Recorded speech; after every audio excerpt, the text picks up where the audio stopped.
Greetings. Welcome to Hangouts with HIVE. Today's topic is caring for women impacted by incarceration. My name is Yamini Oseguera-Bhatnagar. I'm the Power Health Coordinator at HIVE, which is a hub for positive reproductive and sexual health. Today is the 31st of July in 2018, and I'm broadcasting live from San Francisco. A little bit about HIVE. Since 1989, HIVE, which was formerly the Bay Area Perinatal AIDS Center, has provided preconception and prenatal care to women and couples affected by HIV. Since 2005, all babies born in San Francisco have been free of HIV. Our mission is advancing reproductive and sexual wellness for individuals, families, and communities affected by HIV in San Francisco and beyond. And our vision is a world where people affected by HIV have safe pregnancies, reproductive autonomy, access to state-of-the-art healthcare, and enjoyable sex lives. A little bit about Hangouts with HIVE. Hangouts began in November of 2015 as a way to learn and share the good work of innovative advocates and providers with a commitment to HIV prevention. Since 2015, Hangouts with HIVE has featured the vision and work of over 60 champions from all over the United States. And in 2018, Hangouts with HIVE is taking a closer look at the causes for HIV acquisition among women. We'll be thinking and talking about ways women may or may not engage in healthcare, manage competing priorities, navigate systems, criminal justice or social services, or even child welfare, and are impacted by racial inequities.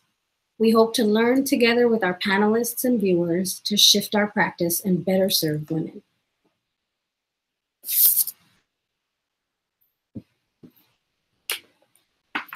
A little bit more about today's topic. Today, we're here to learn more about the impacts of incarceration on the health outcomes of women. First, let's talk a little bit about incarceration in the United States. According to research published by the Sentencing Project, the US is the world's leader in incarceration, with 2.2 million people currently in the nation's prisons and jails. This is a 500% increase over the last 40 years. The number of women in prison has been increasing at twice the rate of growth for men since 1980. As we already know very well, mass incarceration is fraught with huge racial disparities, and entire Black and Brown communities are experiencing the effects of profiling and violence at the hands of law enforcement and discrimination at the hands of the justice system. Also, according to the Sentencing Project, of all US women born in 2001, the lifetime likelihood of imprisonment is 1 in 56. For white women, that number is 1 in 111. For Latina women, that number is 1 in 45. And for Black women, that number is 1 in 18. So where are we today? 1.2 million women in the United States live under the direct supervision of the justice system, whether that's via incarceration, parole, or probation. Additionally, 1 in 4 women, 25% of all women, have an incarcerated loved one. As we're listening and learning from our panelists today, let's think about our own work with women. What does it mean that women we care for in clinics and agencies and in community organizations are so closely impacted by incarceration? What more do we need to know? What do we need to do differently? A couple of tips for our viewers as we delve into the content of the hour. We'll be broadcasting live for the next hour or so. During this time, as you listen to our panelists, please think about questions that you might have, and you can ask those in one of two ways. One is through the YouTube page and chat box, and the other is to text them to 415-842-2722. That number is 415-842-2722. If you like what you're hearing, show us some love on Twitter. if that's what you like to do. The hashtags we're using today are hashtag Beyond Compassion and hashtag Hangouts with HIVE. And if you missed the live broadcast and you're watching the recording on YouTube, click on the link in the comments section and it'll take you to a list of resources, including references for the data I just shared.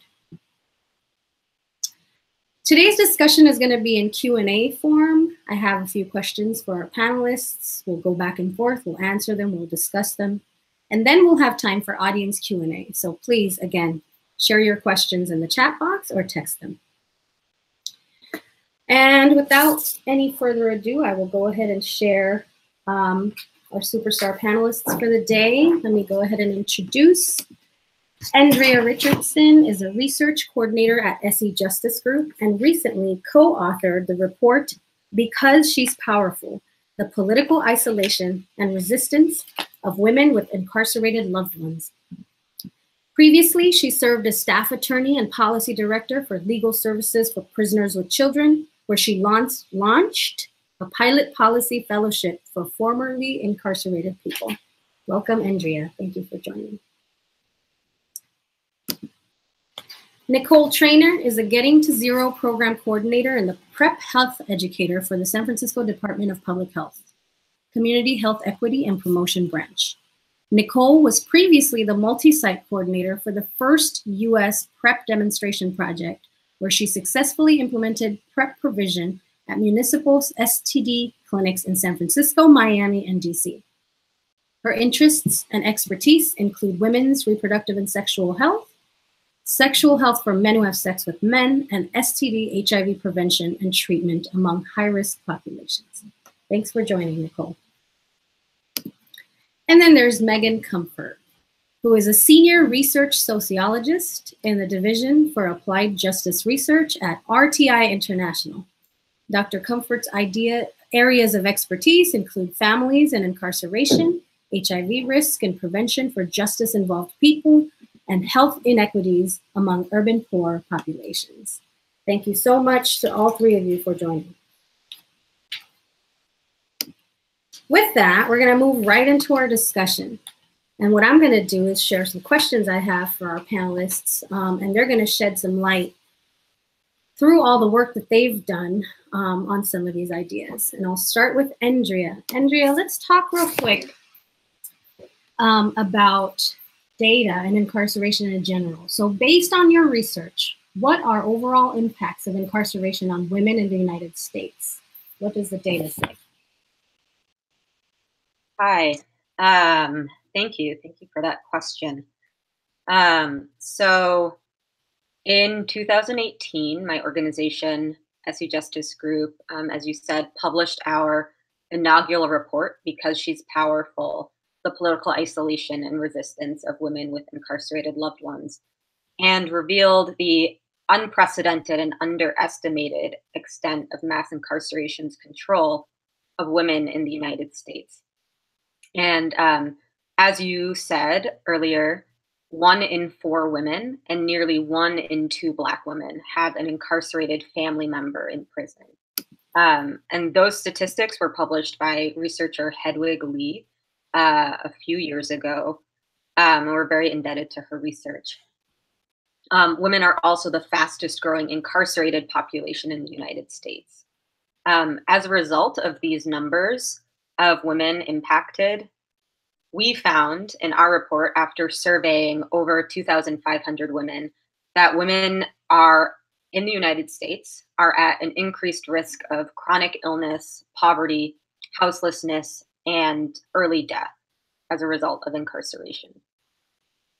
Because She's Powerful, our report details the mechanisms of mass incarceration, so including laws that regulate housing, public benefits, and bail and attorney's fees that expand mass incarceration's control to the family and close community of an incarcerated person.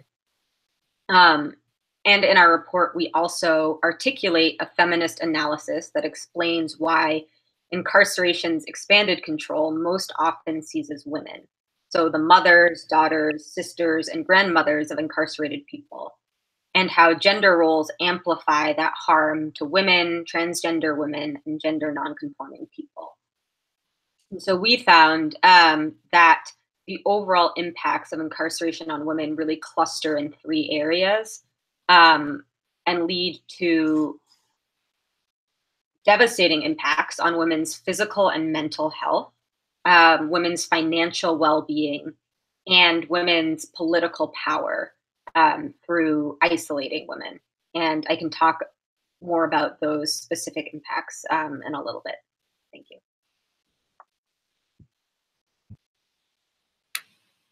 Great, thank you. Megan, let's hear from you a little bit about, and based on your work for decades now, how does criminal justice involvement impact not just women, but also partnerships and families via incarceration or community supervision or even reentry programs? How does all that really play out in the families and partnerships that you've witnessed and worked with? Thank you. I really appreciate this opportunity to join this panel. I'm honored to be among the other panelists, so glad to be here. I would like to kind of build upon some of what we just heard from Endria, and I'm well familiar with the amazing report from Essie, so I encourage people to read that and just knowing what's in there and what I imagine she'll continue to talk about. I think one of the important take-home messages here really is that all forms of criminal justice involvement, as you said, whether that's arrest, whether that's being on community supervision, whether that's incarceration, ripple out to affect people other than just those who are being targeted by the arrest or the confinement or the supervision. And very, very often, the people who are feeling those ripple effects are women. Women are just the primary caretakers of people of all genders. And so when somebody is going to be affected by something that happens to someone else, it's quite likely that that's going to be a woman. So really, this has been the focus of my work since the mid-90s around family members who are affected by incarceration. And so, you know, first there is just kind of the basic piece of the removal of someone from someone's life. Again, even if that's an arrest, like that's somebody who just disappeared out of someone's life and you lost track of them for maybe a few hours, maybe a few days, maybe a few weeks. Certainly with incarceration then, the removal on a more long-term basis. We have very heavy sentences that happen in the United States, so that can sometimes be decades or longer for people. So just really acknowledging the trauma at that level. And, you know, we have become a little too accustomed to the idea of people getting arrested and confined and often forgetting that that is a deep, deep trauma for people who are losing folks out of their families and their partnerships. I think the other thing that's really important here, I'd like to link against sort of what I know Endria has talked about and will talk about to HIV specifically, because I began my career in HIV prevention, and originally we were trying to provide HIV prevention education for women who were at San Quentin State Prison, who were visiting their incarcerated partners. I did that work with Olga Grinstead, who was a tremendous mentor to me. And we realized very quickly that we just had to back it up because it's a very unique context. And I think, again, that's another message I'd like to convey today. So I actually began that work with Dr. Grinstead and then went and got my PhD and really just tried to focus in that dissertation study on what is it like to have an incarcerated partner. We need to understand those relationships in that unique context of incarceration in order to get back to HIV prevention. So it really shifts the landscape for people. You know, there's so much in HIV prevention about, you know, the messages we're trying to help people with, a lot around, for example, communication, conversations we need to have with partners, whether we're infected ourselves or whether we're trying to prevent infection. And in the incarceration context, and really the whole criminal justice context, completely disrupts and often impedes having that kind of open communication. People aren't able to talk freely. Their phone calls are listened to. There's, you know, given very short visits, maybe behind a plexiglass window. So really thinking about what does it mean to translate what we know is helpful for people in terms of their health, what women, you know, can do to take charge of their own health, and how do we then think about that in the correctional context and the criminal justice context. So I would just, you know, urge, I think it's really important for us when we're working with people to screen them not only for their own criminal justice involvement, but really be attentive for criminal justice involvement of family members. And again, in the case of HIV, particularly people who are intimate partners, so that we can think about if we're giving messages, are those messages really applicable and actionable in the lives of the people we're trying to serve. So I'll leave it at that for now. Thank you so much. And it really makes me think about the idea of surveillance, which is an idea that Americans have so many thoughts about, and there's so much policy and politics around it. And what does it mean to have your life constantly under surveillance and have to sort of accept that as what it is and move forward? And there's really no choice in that. So that's an interesting thing too. Nikole, I have a question for you. And I know Megan started us a little bit on this topic, but tell us a little bit from your work and your experience, specifically around HIV prevention. What are some of the barriers and opportunities to HIV prevention for women in jail settings? Great. Thank you, Yamini. Thank you all for having me. Most of my work has been in HIV prevention and treatment, primarily with the MSM community here in San Francisco. Just recently, for about a year, I was given the opportunity to conduct PrEP workshops in the San Francisco jail in Pod E and B for the women there. For a long time, women have been left out of the conversation, out of the PrEP conversation, which I think is extremely essential to their health and also to their empowerment. In my experience, I feel that not so much of barriers. I work with the integrated HIV testing services that is provided in San Francisco jail system, which is not provided at a lot of other facilities. So this is a really unique program. They have this integrated HIV services among other programming for women. But what I've found is when I did my first presentation, is my first time actually conducting a presentation to a group of women in custody. And I was just overwhelmed by how receptive they were. There's a lot of misconceptions about PrEP, about who PrEP is for and who can access PrEP. Many trans women and many cis women feel that PrEP wasn't for them and that PrEP is for particularly gay white men. So I had to go in and kind of chop down a lot of those stigmas and barriers. But first, as Megan said, it's also the relationship, understanding the context of not so much why they're in custody, but the role they play to their families outside or outside of who are not incarcerated. And the women that I spoke to want to take charge of their health, not for them, but for the people that they take care of. So it's not only breaking down the stigma that PrEP is for you, but when I left, they felt that this was empowerment because many of those young women also have to go to an environment where they are either exchanging sex for food, money, or a place to stay. So they saw this as an opportunity where I can take control of my sexual health. No one has to know that I'm on PrEP, even if I knowingly have an HIV positive partner who sometimes may want to have sex without a condom. Some women also face struggles with sex negotiation. So then they don't have to compromise that. If that's compromised for food or shelter and so forth, then they have an extra level of protection. And I was really surprised at how knowledgeable the women were already about their own health, about HIV prevention. There were some women who were also empowered to share their own HIV status. So that also gave me another opportunity to inform women that even though you are positive, you can still have a healthy relationship with your partner. PrEP allows you to do that. There were some women who were positive who didn't even have children, who wanted children as well. And introducing PrEP in their lives also inspired them that, like, wow, I can actually bear children. I thought my life was over. For many women of color, especially Black and Latino women, and I would just say the entire community, they still view HIV as a death sentence. There is still a lot of mistrust on whether this medication works, whether it's going to give you HIV. But what's important for me is not whether PrEP is right for you or not. The idea is that everyone should know that there is a new biomedical intervention that can prevent HIV.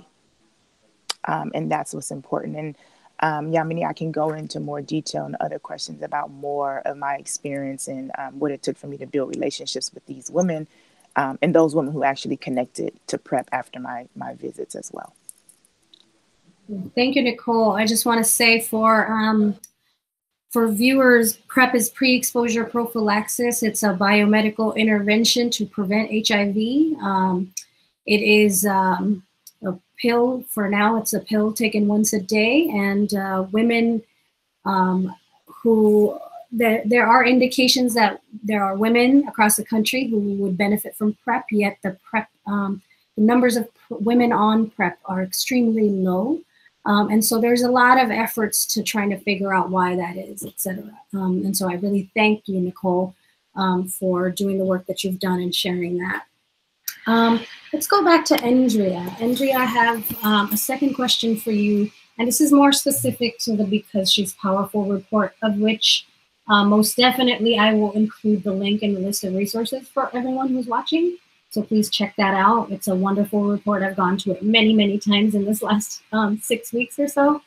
How does incarceration of self or loved ones affect physical, mental, and emotional health outcomes for women? And I know you started saying a little bit about it. If you could tell us some more.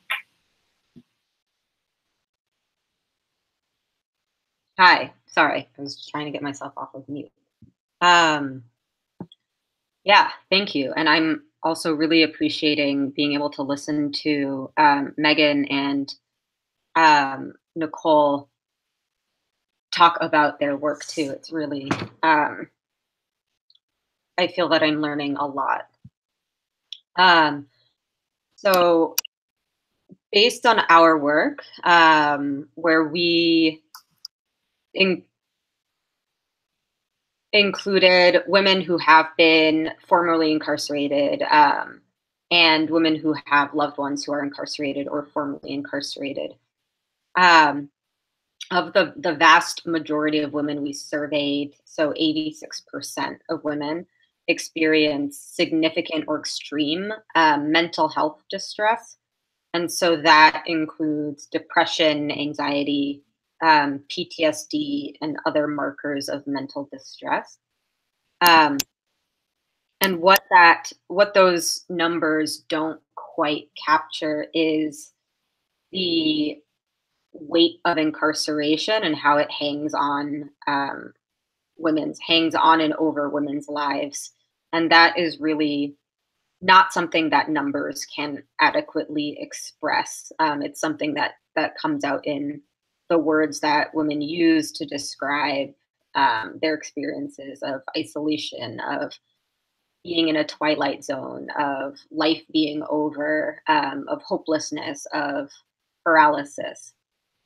And so that is a really stark mental impact of incarceration that is also interacts with many other aspects of women's lives, right? Because incarceration doesn't occur in a vacuum.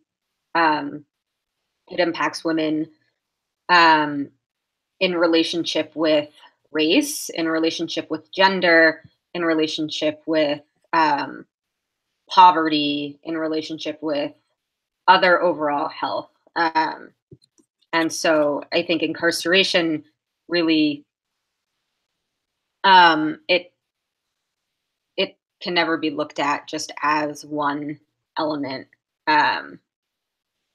outside of the context that women are living in.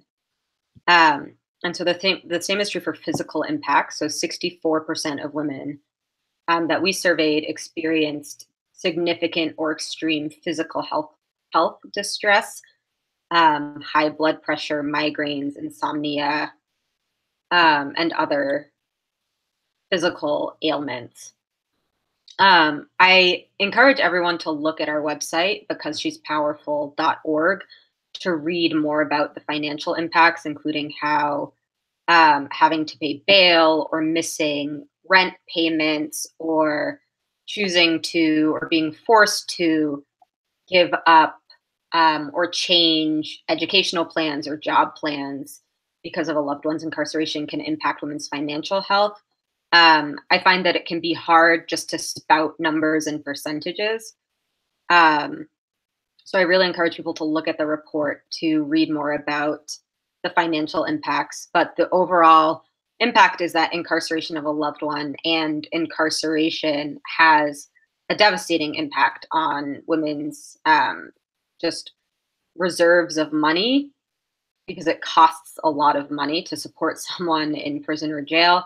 And it impacts people's women's opportunities. So in terms of education and career, in order to secure financial resources. And so lastly, I also want to talk about a theory that we introduced in our report of political isolation, where incarceration is really premised upon separation, and it severs bonds between families and communities. So women with incarcerated loved ones are isolated from their incarcerated loved ones and from other family members and friends. And this isolation compounds mental health impacts, it compounds physical health impacts, it compounds financial impacts, and it is a major barrier to building political power. And that is something that Essie Justice Group works to address by breaking isolation and fostering connections, loving and powerful connections between women. And it is something that we, many other systems, including our healthcare system, also encourages isolation amongst women. And so one of the best ways really to challenge and mitigate the impacts of incarceration is to break isolation, to talk about incarceration, and to build connection. Thank you, Endria. Makes me think about a couple of things, including, speaking truth to power, and what role can providers, clinicians, people who work in clinics where women seek care really, what role can we have in speaking that truth to power? How can we talk more about incarceration, ask more questions about it, sort of, in order to build those bridges with the women that we serve, given that at least 1 in 4 women that we serve is impacted very closely by incarceration. Thank you so much for that. And also, thank you for talking about financial health, because just like in HIV prevention, I think we just look at health as disconnected with, things like finances, et cetera. And all of those are compounding factors and totally impact how women access healthcare or don't, see people in authority positions or don't. And so thank you for bringing up that piece. Nikole, let's come back to you.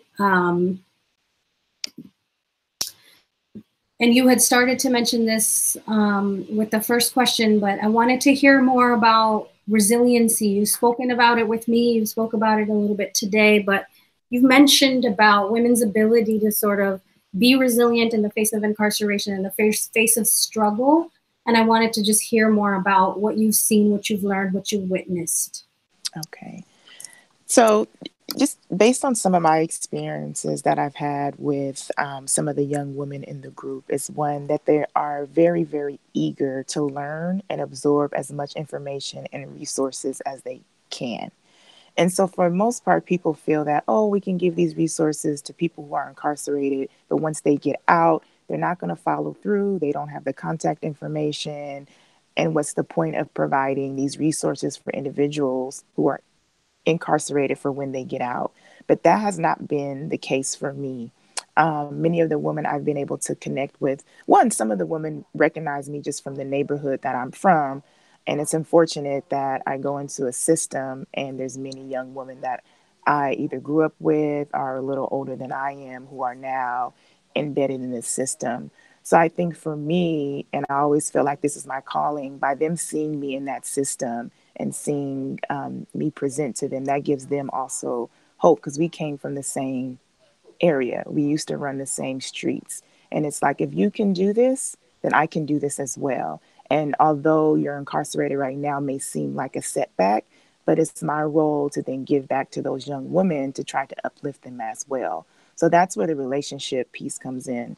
Me being open about sharing my struggles and sharing some of the things that I've struggled with men as well really opens up the conversation. because then they see me as a real woman. Like, I'm not someone who went off and got an education and now I cannot relate to their situation. I completely understand the difficulties in negotiating what type of sex I want to have, or even being in a situation where I was in an abusive relationship, or trying to negotiate housing as well. So once you intertwine your personal story, that's what really opens them up. Since my presentations, there have been 4 women who have started PrEP. There's one young lady who then finally opened up, and she said, I saw you in the last presentation, and this is the second one you're in. And I want to, she shared with one of the HIV test counselors there that her partner is HIV positive. And she recently found out, and she's not positive, and now she really wants to get on PrEP. At one point, she was really skeptical about it. She's went through the process. We set her up with an interview, and she's scheduled to start PrEP upon her release. She's extremely motivated to do so. Even while inside of jail, you would think that these women would be breaking down. But the San Francisco jail system is really, the foundation is on programs. So a lot of these women attend several different programs. One, to build healthy relationships with each other, and also learn how to build healthy relationships once they exit the system. There's a lot of resources that are given to them within the system that they could then access once they leave the system. And one of them is the Women's Resource Center, which is right across the street from where they are released. So they can access services from there as well.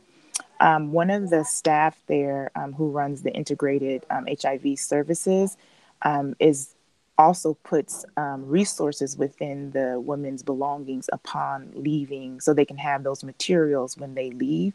And women are able to say, hey, David, these are the things I need. And those things are set up for them when they leave the system, which I think the programming in itself allows women to build that resiliency, because they see that this is not the end for them. And when you're in a system where people actually care about your well-being, when you exit the system, I think that in itself is truly empowering as well, and allows them to keep moving forward. One other thing that I saw yesterday that I thought was pretty amazing is one of the pods that I went in were completely empty. We're just trying to check out the space, and it was being remodeled. But the women who were in custody there were doing the remodeling. And I asked one of the coworkers, do they use the folks in custody to kind of do all the maintenance around here? He said, yes, they do, but they have a maintenance team that comes in. They show them the correct way to paint. They show them the correct way to fix things. So then upon leaving the system, now they have a tangible skill. So now these women can either go into janitorial services or do entry-level painting services as well. So it gives them skills. So they're constantly doing things to build skills, build their characters, and also become more educated with their 5 Keys program if women want to participate in that as well. So I think all those things together, when you have successful programming, is what allows a woman to also build some of her resiliency, and the fact that she's motivated to care for her family while she's still in custody. Thank you, Nikole. Just to piggyback off of Nikole's work and experience, Megan, I'll come right back to you to really discuss with us this whole idea of being inside, receiving care inside, and then coming out and having probation to deal with, or parole to deal with, or reentry. How do women, how does receiving healthcare in correctional settings then influence women's decisions, or whether to or whether not to access healthcare when they come out?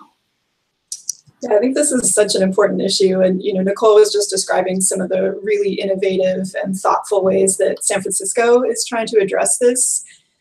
So for people tuning in from outside of the San Francisco area, there's definitely work to do. And I'm currently involved in this study with colleagues here at RTI International, and we're looking at the healthcare utilization and healthcare access of women who are on probation in a neighboring county, not in San Francisco County. And this is a longitudinal study. We're still enrolling participants, so we actually haven't looked at the quantitative data on this yet, but I can speak from the qualitative data. I've been conducting in-depth interviews with a subsample of our participants. And so what we're hearing here around this nexus of kind of community and correctional care is most women are saying they find it very difficult to access healthcare in the community, and that can be for reasons that they don't understand if they have coverage or not, that they don't know how to find a provider. So some of those just more kind of knowledge-based issues, but also because people are just too busy with the many demands on their lives to prioritize healthcare. And this is not a surprise for kind of any person who's accountable to others in their life, especially women. Again, as caretakers, it can be really difficult to move yourself to the top of that list. But by contrast, what we're hearing from women in these interviews is that they do get a substantial amount of healthcare when they're in jail. Usually this is at least just some basic healthcare screenings, but some people have talked about getting more extensive care. What's important here, I think, and again, this is outside of San Francisco County, the majority of women are telling us that they were not happy with that healthcare.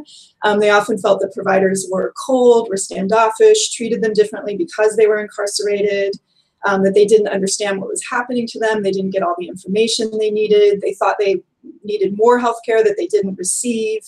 And then a lot of mistrust issues around just not being certain that the providers had their best interests in mind, and therefore that whatever was being prescribed or diagnosed was something that had the person's well-being, the woman's well-being at the forefront. So it's too early for us in the study to draw any conclusions, but this is an issue that we've been really concerned about, because I think there's something here around if women are receiving most of their healthcare as adults in correctional settings, but that will mean that their experience of that healthcare will really set the tone for how they think about healthcare in general. So there could be, a scenario where women perceive healthcare overall as being, not with their best interest in mind, coming from providers who are cold, who withhold information, whom they can't trust. And so that would definitely make people not really active about accessing healthcare, because why would you want to put yourself in more situations like that?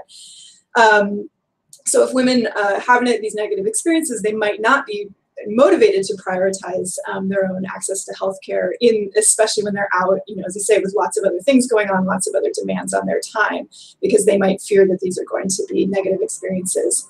There is also, of course, the fearfulness people have around, if they contact any system when they're not incarcerated, that if there's a warrant out for their arrest, or if they disclose to a healthcare provider that they're using drugs, any of these things, people could be fearful that this will have criminal justice implications. And in some areas of the country, that connection is there. And in some areas of the country, there are protections set up so that those things won't happen. But I think what's most important is how women perceive that. So if they're fearful that that might happen, whether it could happen or wouldn't happen, doesn't really matter, because it will keep them from going in for the care that they need.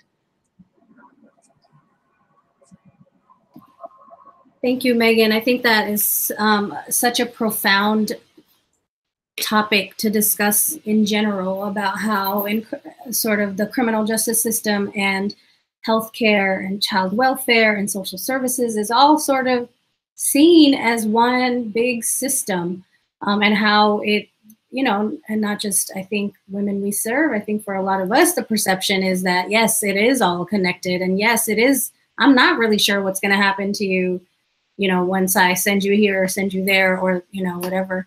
And that's profound for people to make decisions to seek healthcare in light of really not feeling an understanding or feeling any trust, causes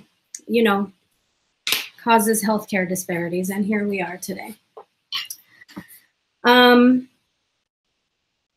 Great. Endria, let me come back to you.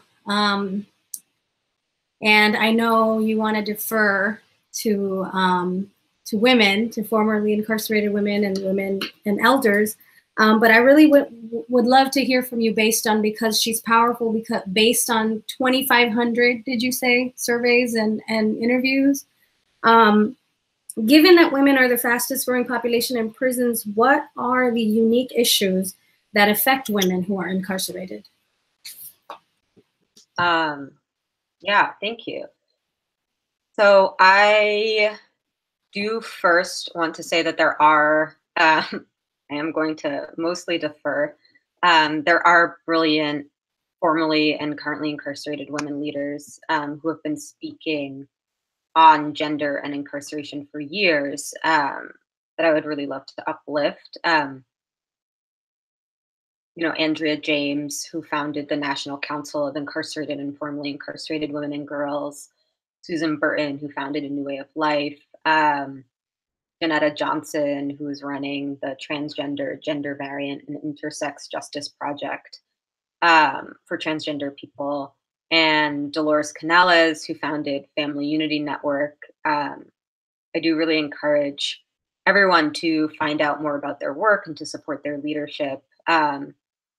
And, you know, many women have written and spoken a lot about sort of the unique issues facing women who are incarcerated. I will say that, so the women that we reached out to, about a third of the women we surveyed are formerly incarcerated. You know, we know that women who have incarcerated loved ones are also women who have been inside themselves. And there are, I think that one unique issue facing women who have been incarcerated is part of the issue that at Essie Justice Group we are working to address, which is that when we talk about incarceration, sort of the subtext of that is that we are talking about incarcerated men, and that we're talking about incarcerated, specifically cis men. And when we're talking about, you know, women who love them, we're talking about cis women on the outside loving, you know, husbands who are cis men on the inside. And I think everyone on this call knows that that is not true. And so one of, you know, an issue around women's incarceration is just that we still,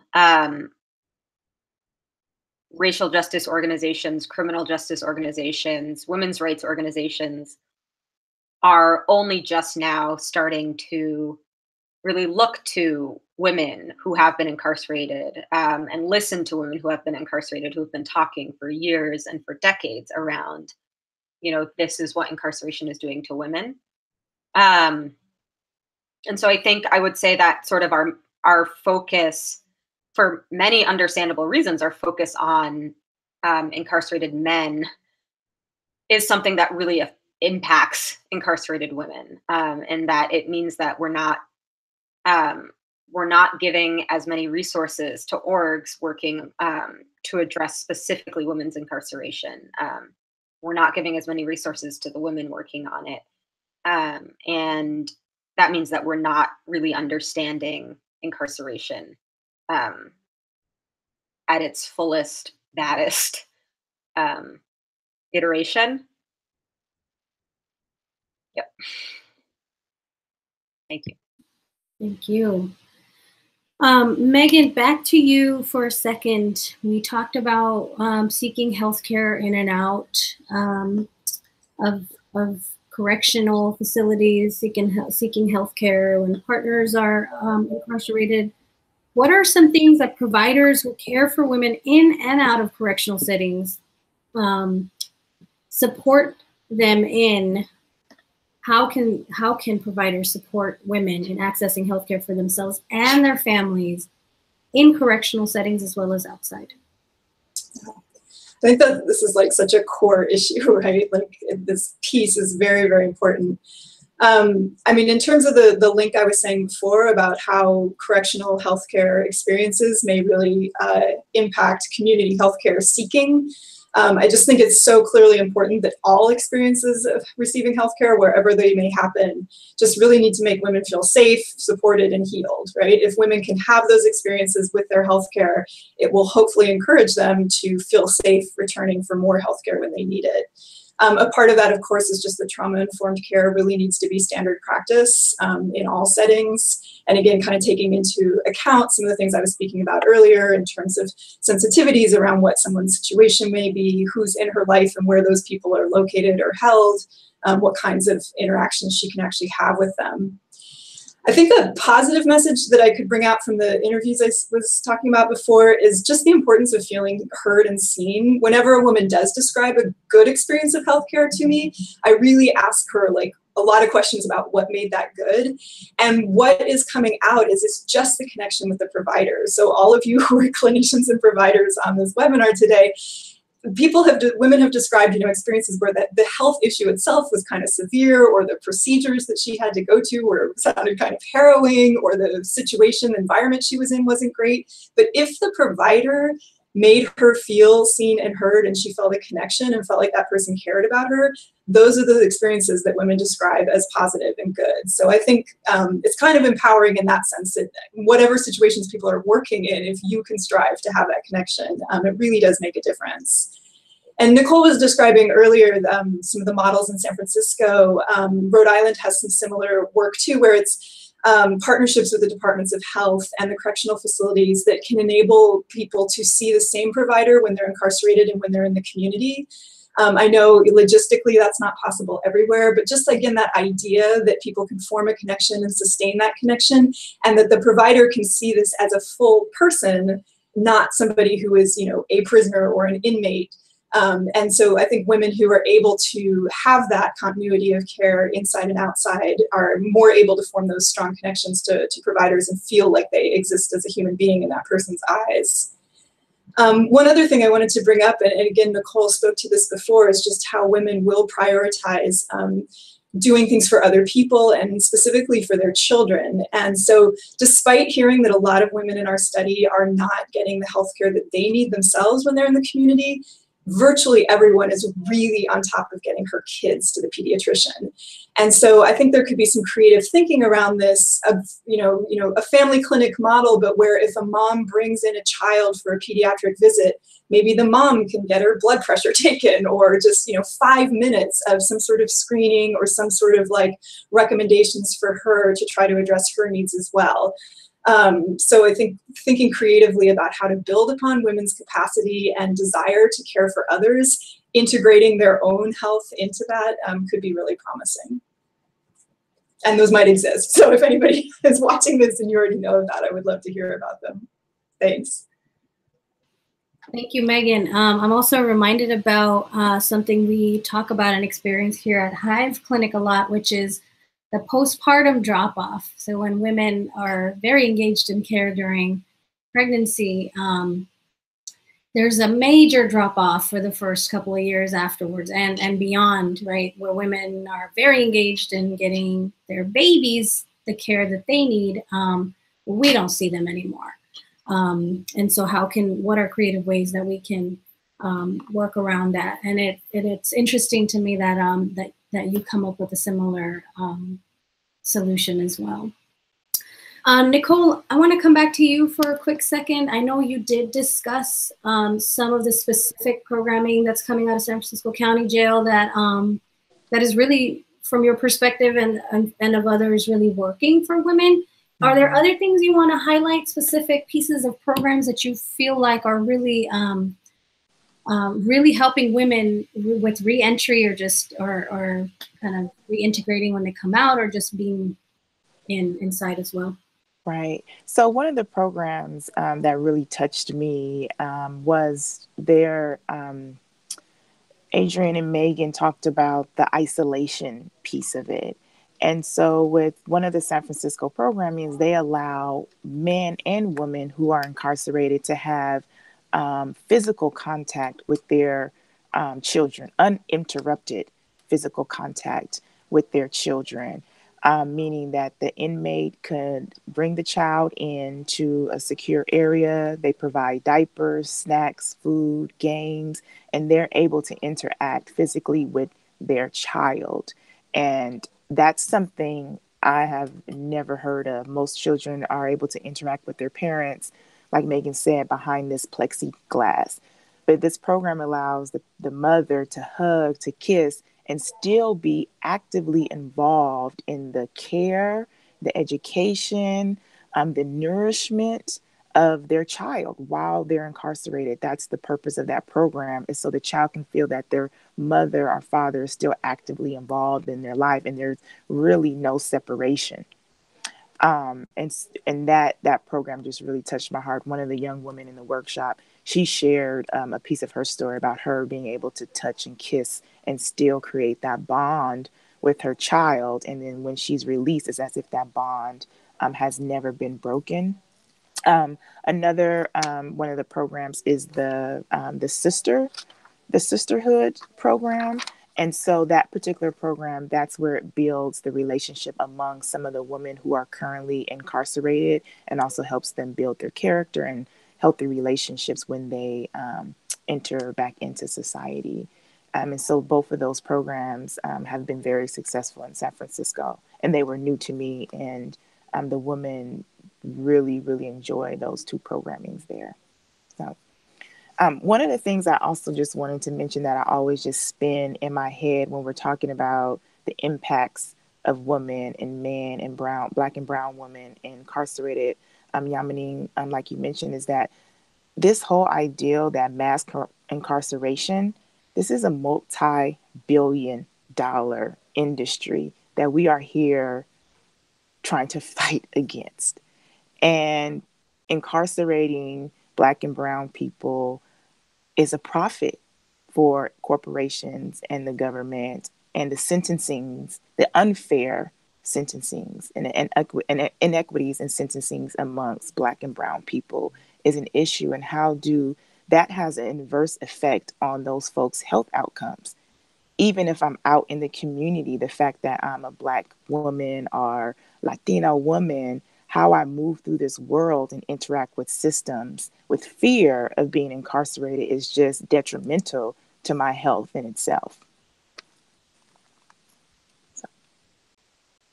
Thank you so much for speaking to that fear. And that fear is profound. Fear itself has negative consequences on our physiology in general. And we have the fear of incarceration. We have the fear of ICE, we have the fear of immigration police these days, or since forever, not just these days. We have the fear of our children being taken away from us. That is really, really profound. And so with that, I really want to go into question and answers from some of the folks that are listening in. One of them is really specific around screening. And I think, Megan, you had mentioned screening for the incarceration of loved ones by healthcare providers. Is there a way to do this sensitively? Can you speak to that? Sure. Yeah, and I would love to hear if the other panelists have ideas around this too. I think there is, in the sense that, as we screen for anything, right? Like, we need to normalize things. We need to make people feel comfortable. We need to make them feel that if they respond, endorse something that is going on for them, that we're not going to punish them for it. So I think, if we blend these questions into sort of intake sheets and just state them very matter-of-factly and very, sensitively around, is someone close in your family, involved in the justice system, or do you have someone who you love who is incarcerated? And we don't need to get super into detail into the screening, because then that can be followed up in a conversation where someone can give you more detail. But I do think it's a really important thing for people to know about, because it will, as we've been talking about this whole hour, there are all these ripple consequences, including actual direct health effects around that situation. So it is something that providers need to know. And I think framing the question in a similar way that you would ask about, do you smoke cigarettes and these kinds of things, can just blend it in. And if it's not this situation for someone, they can always just say no. So it's better to ask and put that on the table. Anyone else have any thoughts on that?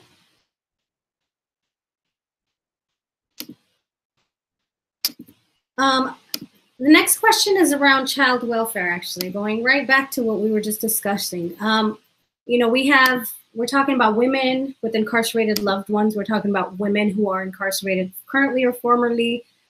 And most of the women we're talking about many of the women we're talking about are mothers or have been mothers during their incarceration. And what does it mean that relationships with children are interrupted in that way? What does it mean that many children will end up in or have ended up in state custody or foster care during the time of their parents' incarceration? What does that do in general to families and communities? Anyone have thoughts on that?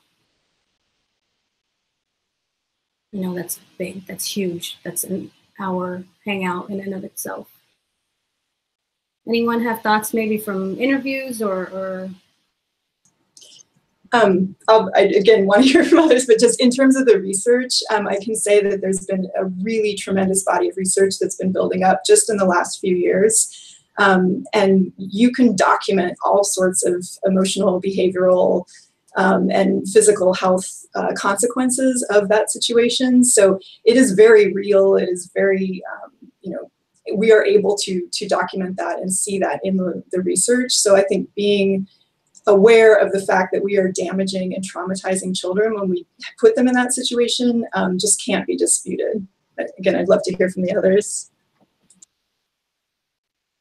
Hi. Yeah, I am calling to mind a study that an organization called Project What in San Francisco conducted. So Project What stands for Project We're Here and Talking. And it is a group for children whose parents are incarcerated. And I know that a few years ago, they conducted a survey of children and I'm trying to Google it right now. And I'm, for some reason, not finding it. But a survey of how many, children have incarcerated parents in the United States. And it is, I'm sure we understand there's 2.3 million people incarcerated in the United States. There's far more people who are still under some form of state surveillance. So it's parole or probation. And that absolutely also, impacts children. So there are millions of children in the United States who have or have had an incarcerated parent. And this survey it looked to, what are the risks? What are the, again, same health risks, mental health risks? How does it impact a child's schooling and education and ability to really thrive? And so I don't have any of the findings just on the top of mind, but I would encourage people to look for Project What and that survey. And it was also, the survey was conducted by children who have incarcerated parents. And so the questions that they asked are really, the questions that matter to people. Thank you for that. I will definitely I will look for it and include it in the list of resources.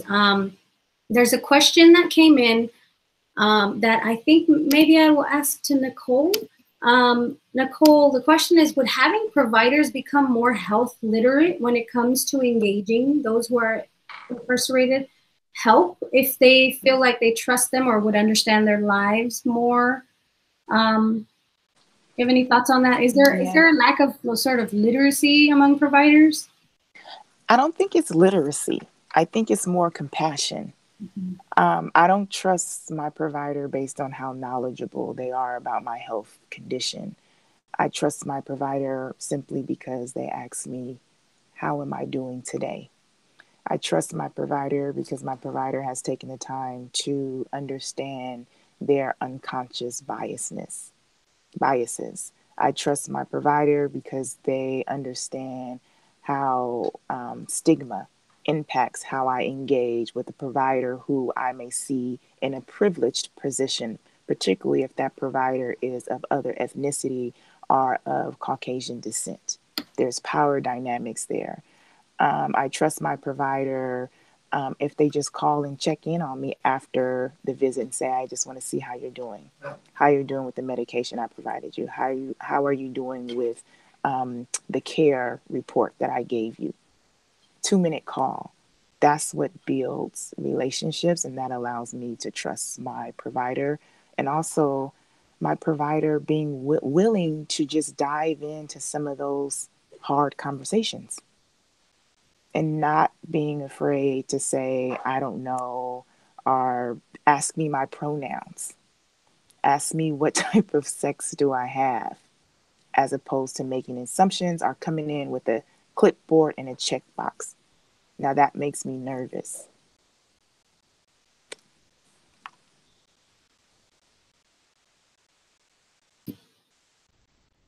Okay, so we are out of time today.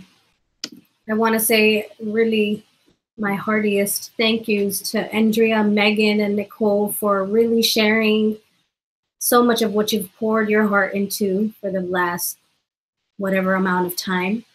I also want to thank the women whose stories have been told here today, the women who participated in surveys and interviews and focus groups and prep education sessions, whatever it may be. We learn so much through you about women that you have worked with. With that, I will just say that there will be a list of resources that will go out to everyone registered for this Hangout. So please check that out. It will have a little bit of everything that we talked about today and some. And if there are other questions, please continue to email those to us or write them in this chat box now, and we will try our best to get those questions answered. And with that, I will close today's Hangout. This was Hangouts with HIVE.